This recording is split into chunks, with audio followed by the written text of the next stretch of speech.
Shalom, bon matin tout le monde, bon réveil. Que le Seigneur ce matin vous bénisse, qu'il vous garde, qu'il vous protège pendant que vous allez vaquer à vos occupations. Et si aujourd'hui c'est votre anniversaire, nous voulons vous souhaiter joyeux anniversaire. Soyez contents, soyez heureux, soyez conscients. Et si vous êtes seul, eh bien, sachez, vous n'êtes pas vraiment seul, puisque dans sa parole, il a dit « Je serai avec vous tous les jours, jusqu'à la fin du monde ». Donc, il est là, constamment, avec nous. Il est là, toujours, lors même que nous ne remarquions pas sa présence, lors même que nous ne fassions pas cas de sa présence. Mais voyez-vous, il est là.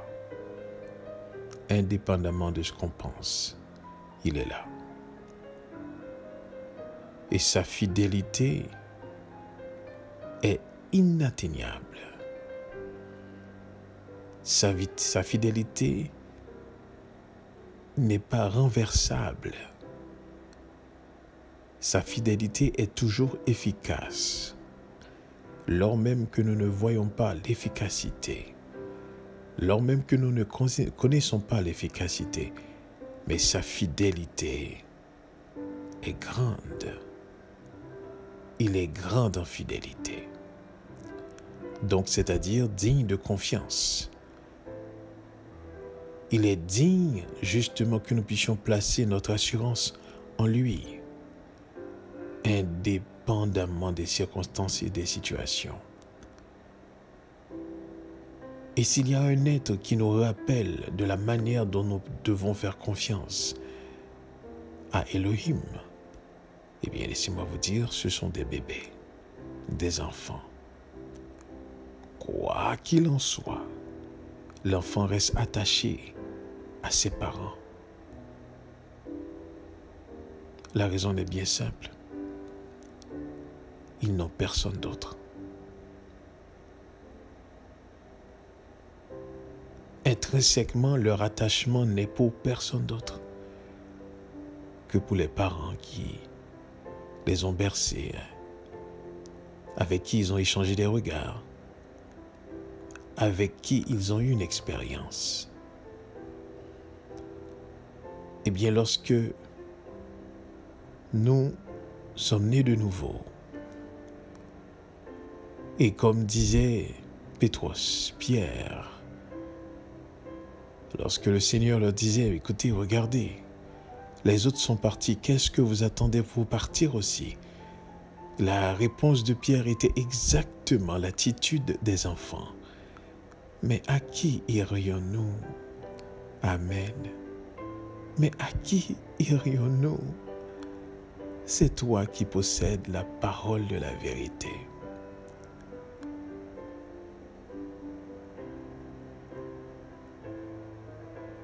Donc, lorsque vous êtes né de nouveau, il y a cet attachement, effectivement, que nous développons et qui nous pousse à dire, à l'instar de Pierre, à qui irions-nous?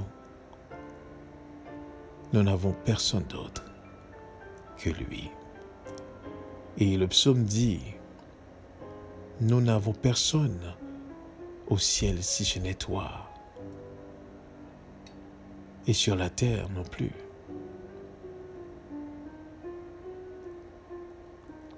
Donc,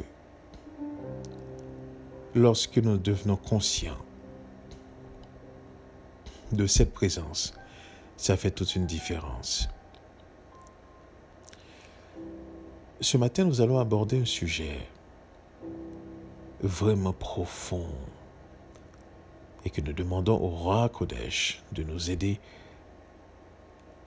à exposer effectivement la profondeur de ce texte que nous allons lire.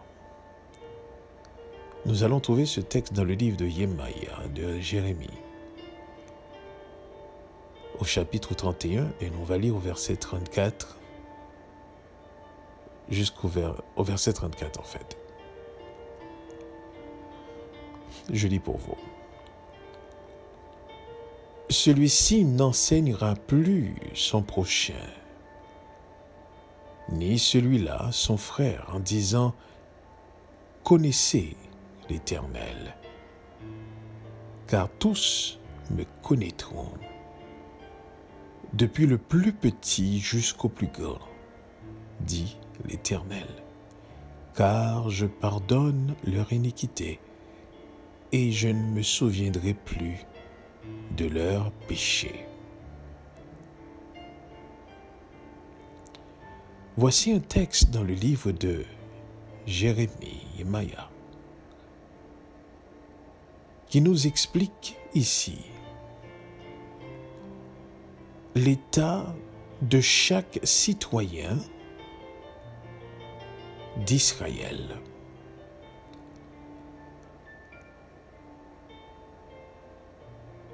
L'état de chaque personne qui fera partie du royaume.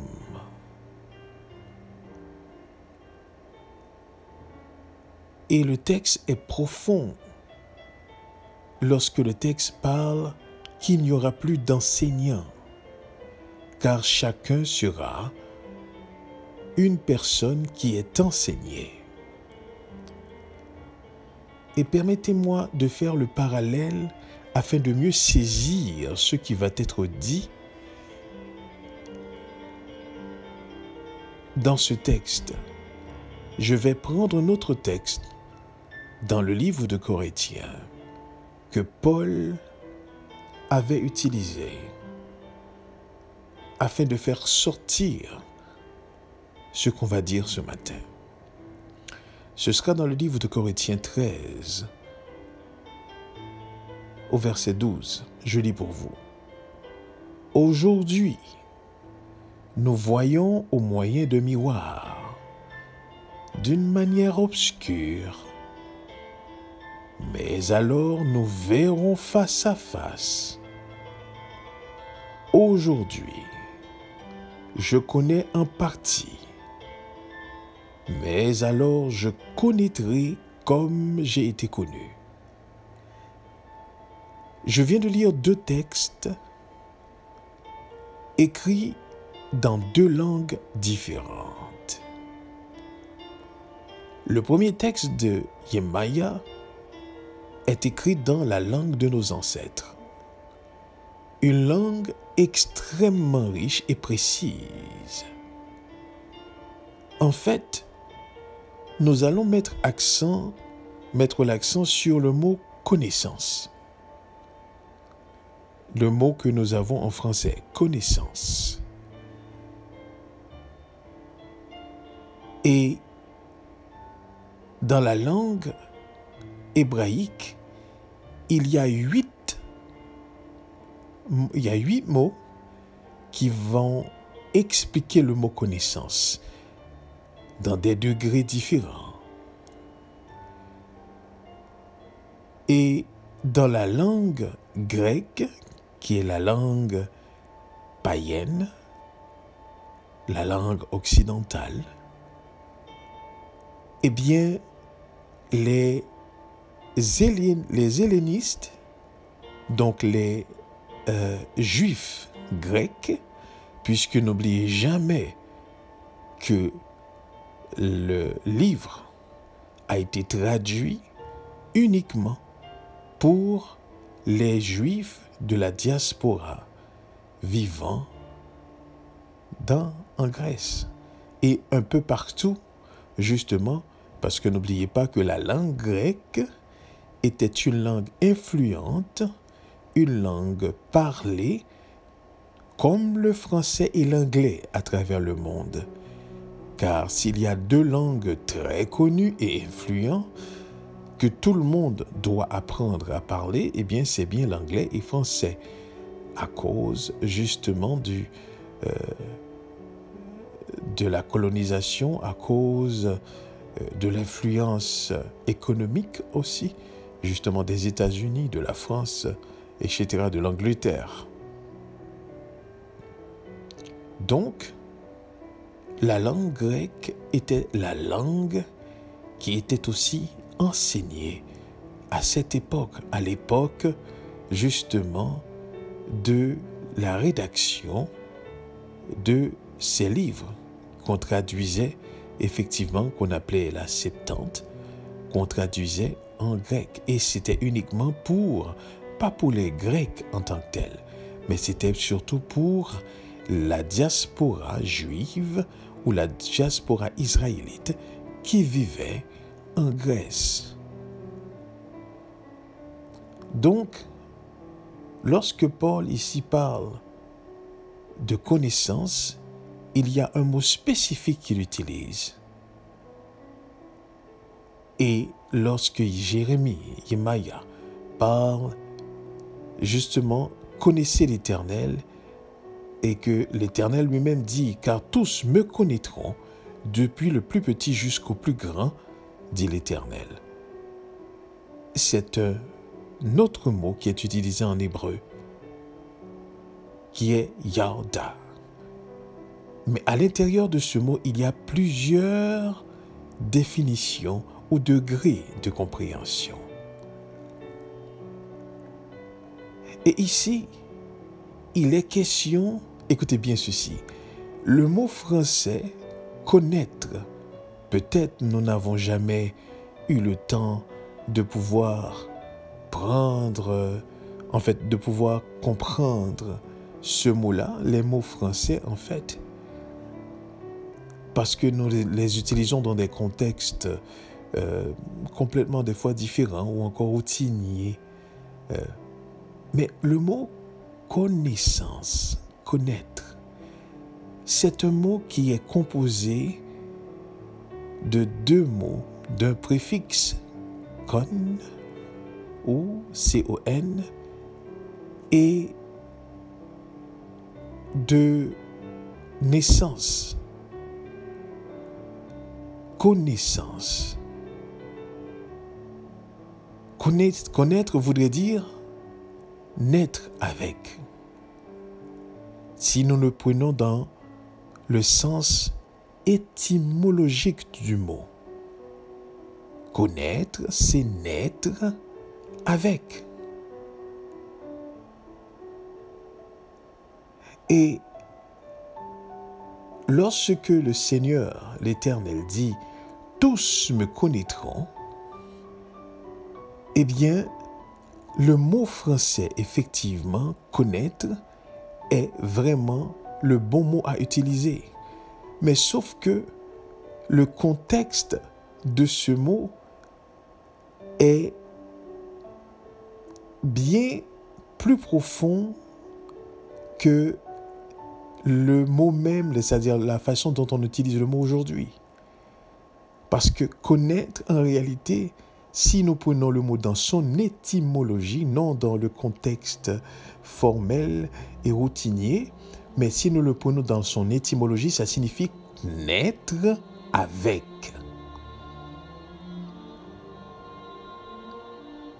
C'est-à-dire les sujets du royaume. Écoutez bien ceci, sont des personnes qui sont nées avec la connaissance d'Élohim. Et Paul, dans la langue grecque, va reprendre cela pour expliquer ceci. Je connaîtrai comme j'ai été connu. Maintenant, pour mieux saisir cette parole, il faudrait se poser cette question. Il dit « Je connaîtrai comme j'ai été connu ». Mais être connu par qui? Donc, Paul dit ici implicitement la connaissance qu'il va avoir, c'est la même connaissance qu'Élohim a de lui-même. Je connaîtrai comme j'ai été connu par Élohim. C'est cette connaissance que j'aurai de moi-même. C'est cette connaissance que j'aurai de lui-même. Je le connaîtrai comme il se connaît. Je connaîtrai toutes choses comme il le connaît. Et c'est profond ce texte. D'un côté, notre Dieu qui dit, tous me connaîtront, depuis le plus petit. Et ici, ça veut dire depuis celui qui est bébé, celui qui est innocent, si vous voulez, jusqu'au plus grand. Tous auront la même connaissance, car tous naîtront avec cette connaissance. Maintenant, parlons-nous ici une naissance comme il va y avoir des naissances dans ce nouveau royaume? Non.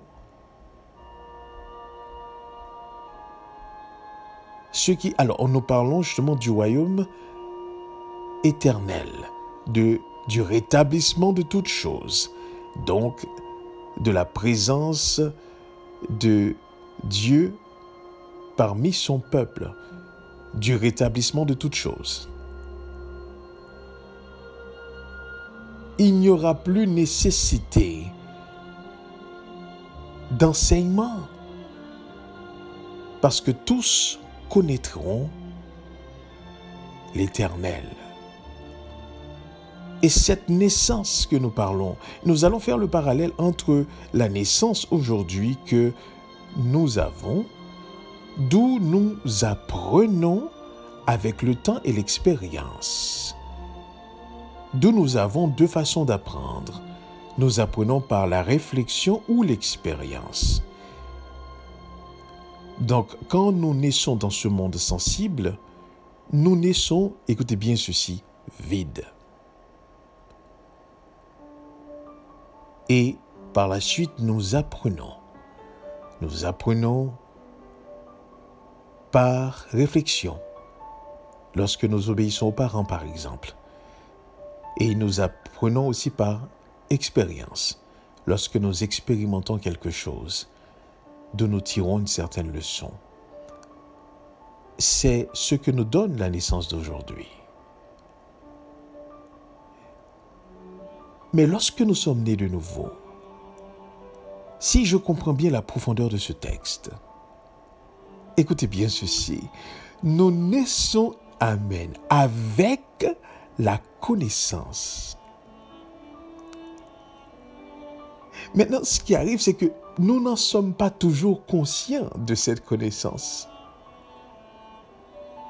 Pourquoi ne sommes-nous pas conscients de cette connaissance? Eh bien, parce que il y a encore, et c'est ce que disait Paul dans le livre de Corinthiens, lorsqu'il dit « Aujourd'hui, nous voyons au moyen de miroirs », c'est-à-dire, nous ne voyons pas de manière directe, nous voyons par reflet.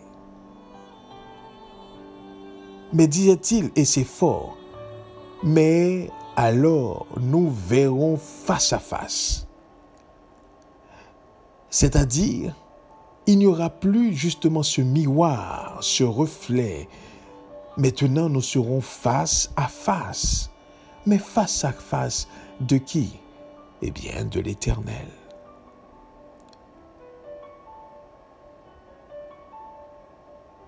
J'aimerais ce matin que vous puissiez prendre le temps nécessaire de saisir. Lorsque l'Éternel parle, tous me connaîtront. C'est quelque chose qui commence déjà à la naissance, à la nouvelle naissance. Il y a cet attachement du nourrisson à sa mère, d'où la présence de la mère est nécessaire. Eh bien, lorsque nous sommes nés de nouveau, la présence de Dieu est nécessaire. On ne peut s'en passer d'une manière ou d'une autre. on est assuré que par sa présence. Ici, tous me connaîtront. Eh bien, tous naîtront avec, ou du moins encore, tous sont nés avec la connaissance.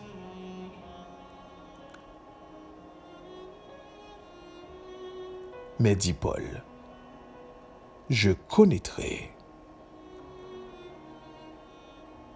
C'est-à-dire, ma connaissance sera complète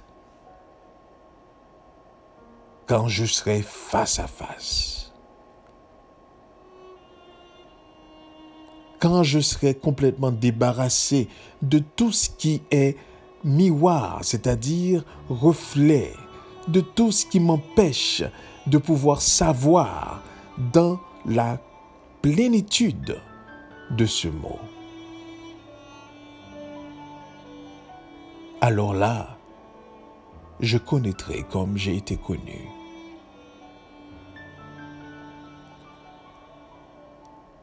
Donc s'il y a des choses que vous ne comprenez pas, s'il y a des choses que vous ne saisissez pas, ne vous inquiétez pas. Il y a des choses que nous n'allons jamais saisir dans son entièreté pendant que nous sommes là. D'où la nécessité de temps en temps, effectivement, de lever la voile, sur, sur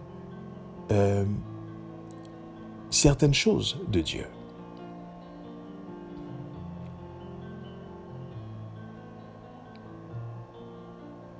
Celui-ci n'enseignera plus son prochain, ni celui-là son frère en disant « Connaissez l'Éternel ». Car tous me connaîtront depuis le plus petit jusqu'au plus grand, dit l'Éternel. Et c'est important de saisir cela. Donc, la connaissance, lorsque nous sommes nés de nouveau, si je comprends bien le mot « connaître », ce n'est pas un mot qui est applicable dans la naissance d'aujourd'hui. Car dans le monde physique, les enfants sont nés vides et au fur et à mesure qu'ils font l'expérience de ce monde, ils apprennent. Mais dans le monde d'Élohim, nous naissons avec la connaissance. Ici, nous avons la naissance, mais par l'Esprit, nous avons la connaissance. Voilà pourquoi, effectivement, Yeshua avait dit à Nicodème, « Il faut que vous naissiez d'eau et d'esprit. Car en naissant ainsi, c'est une connaissance, une naissance avec l'Esprit de Dieu qui nous permet de savoir qui est Elohim. Donc intrinsèquement, toute personne née de nouveau, écoutez bien ceci, née avec la connaissance d'Elohim. Maintenant, dans le monde dans lequel on est, donc nous avons ce potentiel, l'essentiel de la connaissance d'Elohim. Maintenant, dans le monde dans lequel on vit, à cause de cette nature partagée. Pourquoi partager? Parce que nous sommes dans le monde sensible. Écoutez bien ceci. Lorsque nous naissons de nouveau, nous désapprenons de ce monde pour apprendre du royaume. Donc, il y a, écoutez, si je peux me permettre cette expression, un désapprentissage qui se fait.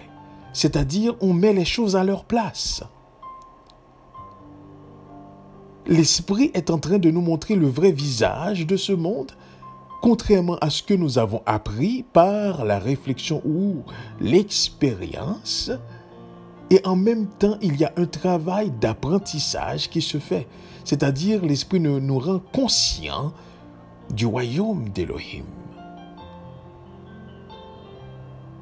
Jusqu'à ce que, effectivement, nous arriverons à la connaissance complète, le savoir complet, la plénitude du savoir. C'est à cela que nous sommes appelés.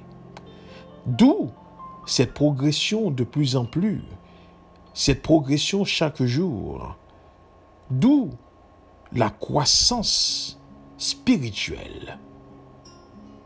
Mais cette croissance spirituelle se mesure comment? Dans la connaissance.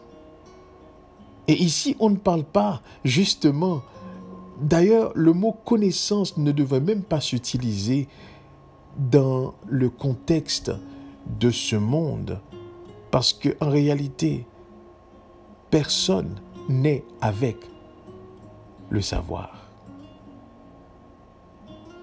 Mais la connaissance devait être utilisée justement dans le monde spirituel, c'est-à-dire le fait de naître avec le savoir. Le savoir de qui? D'Élohim.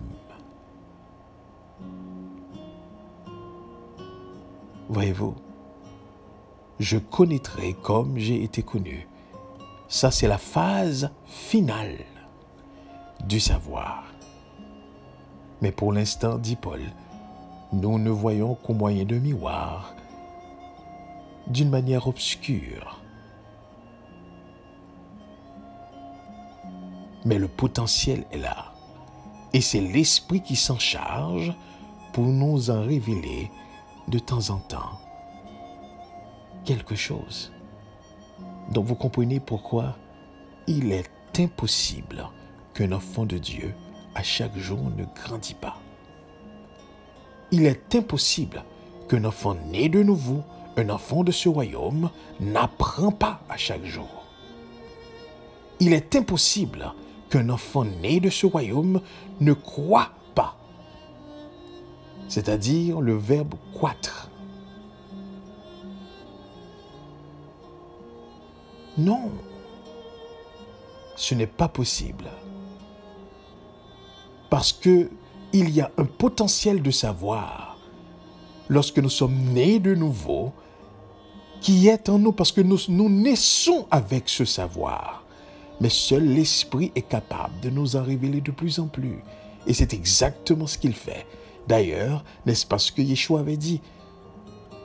Je vous enverrai le roi Kodesh, l'Esprit de vérité, qui vous conduira dans toute la vérité, qui vous parlera de moi et de Yeshua, et vous annoncera les choses à venir.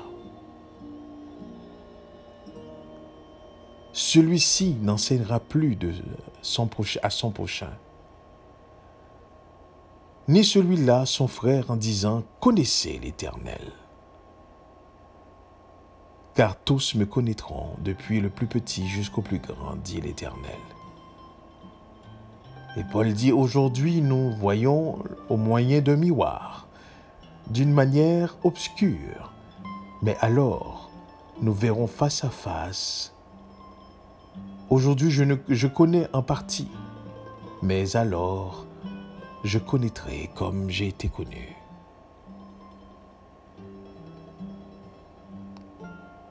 Que le Seigneur nous permette de comprendre cette parole, même au-delà de ce qui est dit, car c'est plus profond que nous le croyons. Et souvenons-nous de ceci. Nous naissons dans ce monde sans rien, vide, et nous apprenons par la réflexion ou l'expérience. Mais naître dans le royaume, naître par l'Esprit, eh bien, c'est connaître Elohim. Donc, c'est de naître avec ce potentiel de savoir, mais que seul l'Esprit est capable de nous révéler de plus en plus. Et nous pouvons savoir si vraiment nous marchons dans la voie de l'esprit lorsque nous pouvons mesurer notre croissance. Ce que vous savez aujourd'hui, vous ne l'aviez pas su hier. Et ce que vous saurez demain, vous ne le savez pas aujourd'hui. Voilà comment, effectivement, nous pouvons mesurer notre connaissance, notre savoir, notre croissance à chaque jour. Notre intelligence se renouvelle par son enseignement. Mais arrivera un temps où est-ce que l'enseignement cessera. Personne n'enseignera à personne parce que là, la connaissance sera complète. Le savoir sera en son plein. Tous me connaîtront, depuis le plus petit jusqu'au plus grand, dit l'Éternel. Que Dieu vous bénisse. Restons conscients de sa présence. Amen. Amen.